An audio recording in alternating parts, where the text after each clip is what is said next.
Hello guys, welcome back to my YouTube channel. ఈరోజు మనం ఈ వ్లాగ్లో స్టూడెంట్ లైఫ్లో ఎక్స్పీరియన్స్ చేసే కొన్ని ర్యాండమ్ టాపిక్స్ గురించి డిస్కస్ చేద్దాం. ఒకవేళ మీ స్టూడెంట్ లైఫ్ ఆల్రెడీ అయిపోయిందన్నా మీరు రిలేట్ అవుతారు, లేదా ప్రజెంట్ కంటిన్యూ అవుతుందన్నా కూడా రిలేట్ అవుతారు. ఎందుకంటే యూజువల్గా స్టూడెంట్ లైఫ్ అనేది అందరికీ సేమ్ ఉంటుంది, కొంతమందికి డిఫరెంట్ ఉండొచ్చు. బట్ నా పర్సనల్ లైఫ్లో నేను ఎక్స్పీరియన్స్ చేసిన కొన్ని టాపిక్స్ మీకు చెప్తాను. మీరు ఒకవేళ రిలేట్ అయినారు అంటే నా కమెంట్ సెక్షన్లో చెప్పండి, ఓకే? సో మన ఫస్ట్ టాపిక్ ఏంటి తెలుసా? Like most of the people gets related అని నేను అనుకుంటున్నా. Last bench students. మీలో ఎంతమంది లాస్ట్ బెంచ్ స్టూడెంట్స్ ఉన్నారు? ఒకప్పుడు నేను ఫస్ట్ బెంచ్ స్టూడెంట్. ఒకప్పుడు అంటున్నా అంటేనే ఆలోచించండి. స్టార్టింగ్లో ఫస్ట్ బెంచ్ స్టూడెంట్ మంచిగా చదువుతుండే, లైక్ ఇచ్చిన వర్క్ ఎమ్మటే అక్కడనే కంప్లీట్ చేసి ఇస్తుండే, ఎవ్రీథింగ్ వాజ్ గోయింగ్ గుడ్. ఏమైందో నాకు తెలియదు, సెమిస్టర్స్ మారే కొద్దీ ఉన్న బెంచెస్ కూడా మారుకుంటే లాస్ట్ బెంచ్ వరకు వెళ్ళిపోయినా. హౌ? లైక్ నాతో ఉన్న ఫ్రెండ్స్ సేమ్ చదువుతారు, నేను సేమ్ చదువుకుంటానే వచ్చినా, కానీ నా బెంచ్ మాత్రం మారిపోయింది. లాస్ట్ బెంచ్కి వెళ్ళినాక లాస్ట్ బెంచ్లో ఉన్న వాళ్ళు అంటే యూజువల్గా ఎదవలనే అనుకుంటారు టీచర్లు, అవునా కాదా? కానీ ఎప్పుడైతే క్వశ్చన్ చేసినప్పుడు లాస్ట్ బెంచ్ నుంచి ఆన్సర్ వస్తుందో ఆ మూమెంట్ ఎంత హైప్ ఉంటుంది అంటే, నువ్వు ఫస్ట్ బెంచ్లో కూర్చొని ఆన్సర్ ఇచ్చినప్పుడు కూడా ఉండదు. ఎంతైనా లాస్ట్ బెంచ్కి వచ్చినాము అంటే కొంచెం లేజినెస్ అనేది వస్తుంది. Last bench is so peaceful. Yeah, ఏం చెప్పావురా? నువ్వు ఎన్ని తీట పనులైనా వేసుకో, ఏదన్నా చెయ్యి, దొరకకపో, లాస్ట్ బెంచ్ అనేది ఒక ఎమోషన్. నేనైతే చాలా తీట పనులు చేసేది, లైక్ స్నాక్స్ తినడము, లేకపోతే సెటైర్లు వేయడము, లేదంటే ఇంకేదైనా. మీరు ఏం చేస్తారు అసలు యూజువల్గా లాస్ట్ బెంచ్లో కూర్చొని? నేనైతే ఏది చేసినా దొరికిపోతా, ఇట్లా వేసి ఇట్లా దొరికిపోతా. నా పక్కన ఎవ్వరున్నా సరే వాళ్ళని ఇరికియడం అయినా అవుతుంది, లేదంటే నేను దొరకడం అయినా అవుతుంది. ఇది మాత్రం పక్క. లాస్ట్ నుంచి బెంచెస్ ఫిల్ అవ్వకుండా వస్తాయి. యూజువల్గా ఫస్ట్ నుంచి కూర్చుంటూ రావాలి కదా, మనకి ఎట్లా లాస్ట్ నుంచే ఫిల్ అవ్వకుండా వస్తాయి. సో కాంపిటీషన్ అలాంటిది లాస్ట్ బెంచ్కి. సో ఇప్పుడు మన సెకండ్ టాపిక్ వచ్చి గ్రూప్ ప్రాజెక్ట్స్. అసలు దీని గురించి మాట్లాడాలంటే నాకు చాలా చిరాగ్గా ఉంది. కరెక్టే సార్. మొన్న రీసెంట్గా ఏమైంది, షాపింగ్కి వెళ్ళాం.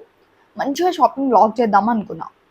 తీరా షాపింగ్ కాడికి వెళ్ళాక నాకు కాల్ వచ్చింది, ఏంది మనకి ప్రాజెక్ట్ రివ్యూ ఉంది, అటెండ్ అవ్వాలి. అసలు తెలుసా, ఈరోజు షాపింగ్, ఈరోజు లైక్ చెప్పారు రేపే అటెండ్ అవ్వాలి. ఇదేం ట్విస్ట్? హౌ? అసలు నాకు అర్థం కదా, ప్రాజెక్ట్స్ అనేవి ఎందుకు పెడతారు? చేసే తక్కువ కొనుక్కొచ్చే ఎక్కువ ఉంటాయి, అవునా కాదా? ఎవరన్నా చేస్తారా? ఎవ్వరు చేయరు. ఏమన్నా మనం పకడ్బందీగా అరే తిప్పకుండా చేయాలా, వెతుక్కొని రావాలా, కొనుక్కోవాలని చెప్తామంటే ఫ్యాకల్టీకి కూడా తెలుసు మనం కొనుక్కొని వస్తామని చెప్పి. మరి ఎందుకు అలాంటప్పుడు ప్రాజెక్ట్స్ అనేవి పెట్టడము? ఇది చెప్పడం మర్చిపోయినా, నాకు 7 సెమ్ రిజల్ట్స్ వచ్చినాయి, 9.1 వచ్చింది. But I'm so so so sad. ఎందుకంటే నేను ఎక్స్పెక్ట్ చేసిన రిజల్టే కాదు, అంత తక్కువ నాకు రాలేదు ఎప్పుడు. సరే, దీని గురించి తర్వాత మాట్లాడుకుందాం. అయితే గ్రూప్ ప్రాజెక్ట్స్కి ఫస్ట్ థింగ్ ఏంటంటే టైటిల్ యాక్సెప్ట్ చేయడం. టైటిల్ ఓ మానంగా యాక్సెప్ట్ చేస్తారా? లేరు. మాకైతే లిటరల్గా ఒక 4 to 5 రిజెక్షన్స్ జరిగినాయి. ఎంత మంచి టైటిల్ తీసుకెళ్ళినా కానీ రిజెక్ట్. రోజుకి ఒకటే చూస్తారు, ఒకటే రిజెక్ట్ చేస్తారు. వెంటనే మ్యామ్ ఇది రిజెక్ట్ అయిపోయింది కదా, మేము ఇంకొక టైటిల్ చెప్తామంటే లేదు, వెళ్ళేసి రావాలి.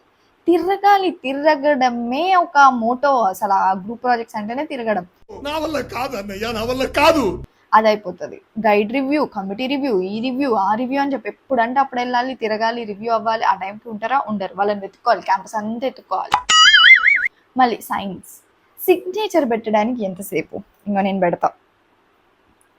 ఎంతసేపు పట్టింది ఈ సిగ్నేచర్ పెట్టడానికి? లిటరల్గా ఎన్ని రోజులు తిప్పించుకుంటారు. అసలు తెలుసా, అట్లా కళ్ళ మీద కనిపిస్తారు, మ్యామ్ సిగ్నేచర్ అంటే లేదమ్మా, మీట్ మీ టుమారో. ఈ గ్రూప్ ప్రాజెక్ట్స్లో అంటే కోఆర్డినేషన్ ఒకటి, ఇటు కోఆర్డినేషన్ ఏ చక్కగా ఉండదురా నాయన అంటే అటు ఫ్యాకల్టీ ప్రాబ్లం ఒకటి. స్టిల్ నా ప్రాజెక్ట్ ఎరలోనే ఉన్నా నేను, ఇంకా అది అయిపోలేదు, అది ఎప్పుడు అయిపోతుందేమో. మన నెక్స్ట్ టాపిక్ వచ్చేసి బిఫోర్ ఎగ్జామ్స్. ఎప్పుడన్నా వన్ డే బ్యాటింగ్ అనేది కామన్, ఒక స్టూడెంట్ లైఫ్లో వన్ డే బ్యాటింగ్ అనేది కామన్. ఎంత నీకు నువ్వు మోటివేట్ చేసుకో, ఒక 1 వీక్ ముందు స్టార్ట్ చేయాలి, లేదా ఈ సెమిస్టర్ ఫస్ట్ నుంచి నోట్స్ ప్రిపేర్ చేసుకోవాలి, మంచిగా రాసుకోవాలి అనుకుంటావు. నేనైతే బరాబర్ అనుకుంటాను, నేను నోట్స్ ప్రిపేర్ చేసుకుంటా. ఏది? 1 డే 2 డే. నెక్స్ట్ డే నుంచి ఇంకా అయిపోతుంది, దాని గురించి అసలు థాట్ కూడా రాదు, రిగ్రెట్ ఉండదు. అరే వేదా నువ్వు స్టార్టింగ్ ఇట్లా అనుకున్నావు కదా, అట్లీస్ట్ ప్రిపేర్ చేసుకో వేదా, నా మోటివేషన్ రాదు, ఓ రిగ్రెట్ ఉండదు. నాకు డే స్కాలర్స్ ఎట్లుంటుందో తెలియదు, మా హాస్టలర్స్లో అయితే ఎప్పటికెప్పుడు ఎవరం ఏం చేస్తాం, ఫోన్ వాడుకుంటాం, ఎవరు చాటింగ్ వాళ్ళు, ఫోన్ కాల్స్ వాళ్ళు. తీరా ఎగ్జామ్ రేపు అనగా ఫోన్స్ పక్కకు పెట్టేస్తాం, చదువుతామా లేదు. అప్పుడు స్టార్ట్ అవుతాయి సార్ ముచ్చట్లు. అప్పుడు ఆ రోజు ఎక్కడ లేని ముచ్చట్లు అన్నీ వస్తాయి, ఎక్కడ లేంత సోదంతా ఆ రోజే ఉంటుంది. బుక్కులు ముందుంటాయి, ల్యాప్టాప్లు ముందుంటుంది, ఫోన్లు పక్కనంటే ముచ్చట అవుతుంటా. నేను ఇంకా ఏదో సర్లే మళ్ళీ లాస్ట్కి రిజల్ట్స్ వచ్చినాక ఎందుకు రిగ్రెట్ అవ్వడం అని చెప్పి కారిడార్లో స్టెప్స్ మీద అట్లా కూర్చొని చదివినా, అంటే చదివేదాన్ని. నేను మిడ్స్కి అంతా వన్ డే బ్యాటింగ్ చేసేస్తా, కానీ సెమ్కి అయితే అట్లా చెయ్యను. ఎందుకంటే సెమిస్టర్ ఎగ్జామ్స్ అబ్బో అదొక పెద్ద స్ట్రెస్. ఎందుకంటే మనం ఆ మినిట్లో చదవాలి సెమిస్టర్ ఎగ్జామ్స్ అంటే, నాకైతే మస్తు బర్డెన్ అనిపిస్తుంది. నేను కొంచెం ముందు నుంచే ప్రిపేర్ అవుతాను, నోట్స్ అయితే డెఫినెట్గా ప్రిపేర్ చేసుకుంటాను సెమిస్టర్కి. మిడ్స్కి చేసుకోండి, మిడ్స్కి అయితే ఇక వన్ డే బ్యాటింగ్, సెమిస్టర్కి అయితే ప్రిపేర్ అవుతా. మన నెక్స్ట్ టాపిక్ వచ్చేసి టీచర్స్ ఫేవరెట్ స్టూడెంట్స్.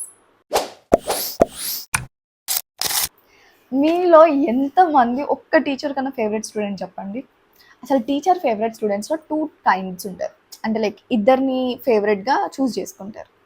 ఎవరు, ఒకళ్ళు బాగా చదివేటోళ్ళు, ఒకళ్ళు అస్సలు చదవనోళ్ళు. వీళ్ళే ఉంటారు. ఆ మిడిల్ గైస్ ఉంటారా, వాళ్ళు అలానే ఉండిపోతారు. కానీ టీచర్స్ ఫేవరెట్ స్టూడెంట్స్ అవ్వరు. బాగా చదివేటోళ్ళు అని అనుకో, లైక్ వీడు మంచిగా చదువుతున్నాడు అని చెప్పి ఒక కైండ్ ఆఫ్ ఇది ఫేవరెటిజం ఉంటుంది అక్కడ. ఇంకొకటి బాగా తీట చేసేటోళ్ళు ఉంటారు. ఎవ్రీ క్లాస్లో మనకు ఒక తీట బ్యాచ్ అయితే ఉంటుంది. అందులో ఉన్నారో లేదో నాకు తెలీదు, ఒక తీట బ్యాచ్ అయితే ఉంటుంది. సో వాళ్ళల్లో ఎవరో ఒక్కరైనా టీచర్ ఫేవరెట్ స్టూడెంట్ అవుతారు. ఇప్పుడు టీచర్ ఫేవరెట్ స్టూడెంట్ అవ్వడం వల్ల మనకి 2 పాయింట్స్, ఒకటి నెగిటివ్ ఉంటుంది, ఒకటి పాజిటివ్ పాయింట్స్ ఉంటాయి. ఫస్ట్ పాజిటివ్ పాయింట్స్ చూసుకున్నాం అనుకో, అసైన్మెంట్ మార్క్స్ నువ్వు రాసినా రాయకపోయినా కొంచెం కాకా పడితే మార్క్స్ పడిపోతాయి. ఇది ఫ్యాక్ట్, ఎందుకంటే నేను ఎక్స్పీరియన్స్ చేసిన కాబట్టి. అండ్ ఇంకొకటి ఎగ్జామ్ మార్క్స్, ఇది కూడా అంతే, కొంచెం అటు ఇటు రాసినా కానీ లైక్ పోనీలే రాసి ఉంటాడు, మంచిగా చదివేటోళ్ళు అనుకో, పోనీలే వీడు ఎట్లయినా రాసే ఉంటాడు, ఏం చెక్ చేస్తామని చెప్పేసి మార్క్స్ వేసేస్తారు. ఒకవేళ తీట చేసేటోళ్ళు ఫేవరెట్ స్టూడెంట్ అయి ఉంటారు కదా, వాళ్ళ ఎగ్జామ్ అనుకో వీడు అసలు ఏమీ రాయడు, వీడికి అట్లీస్ట్ 2 మార్కులు వేస్తానన్నా సెమ్లో లైక్ ఏమంటారు అదో ఇదో గ్రేడ్ వస్తుంది, పాస్ అవుతాడు అనుకొని అట్లా మార్క్స్ వేసేస్తారు. అండ్ ఇంకొకటి, ఎప్పుడైనా ఏదైనా హెల్ప్, అటెండెన్స్లో కావాలి అని అనుకుంటే ఇట్లాంటి మనం ఫేవరెట్ స్టూడెంట్ అవుతే మాత్రం మస్తు హెల్ప్ అవుతుంది. దేవుడున్నారా. అండ్ నెగిటివ్ పాయింట్స్కి వచ్చేస్తే, నీకు ఏ వరకున్నా నిన్నే పిలుస్తారు, లైక్ అటెండెన్స్లో పేర్లు రాయడము, లేకపోతే ఇంకేదైనా వర్క్స్ పోయి పేపర్లు తీసుకురావడం, ఇవి negative points. But usually teacher favourite student ఉండడం ఉంటే లైక్ నెగిటివ్ పాయింట్స్ కన్నా పాజిటివ్ మాత్రం చాలా ఉంటాయి, చాలా అంటే చాలా. మన నెక్స్ట్ టాపిక్ ఏంటి తెలుసా, అటెండెన్స్ డ్రామా. అసలు కాలేజ్కి ఎందుకు పోతాం? మీరు ఏ బీటెక్ స్టూడెంట్ అయినా లైక్ ఒక 100లో 70-80 మెంబర్స్ని కూడా మీరు పోయి మీరు బీటెక్ ఎందుకు కాలేజ్కి ఎందుకు వస్తారు అంటే అటెండెన్స్. మనమే ఫీజులు కడతాం కాలేజ్కి పోవడానికి, ఆ కాలేజ్లో సీట్ రావడానికి మనమే ఫీజులు కడతాం, మళ్ళీ మనం పోలేదని చెప్పి కూడా రిటర్న్లో మనమే కట్టాలి. కండోనేషన్ రైట్, తక్కువ ఉంటుందా? వేలు కండోనేషన్. ఫస్ట్లో మాకు మాన్యువల్ అటెండెన్స్ ఉండే, కొంచెం సర్స్ మ్యామ్స్ ఇట్లా కాకపడుతుండే, అటెండెన్స్ వేయించుకుంటే తర్వాతకి బయోమెట్రిక్ స్టార్ట్ అయింది. బయోమెట్రిక్ ఏం చేయాలి అట్లని మా స్టూడెంట్స్ ఊరుకుంటారా?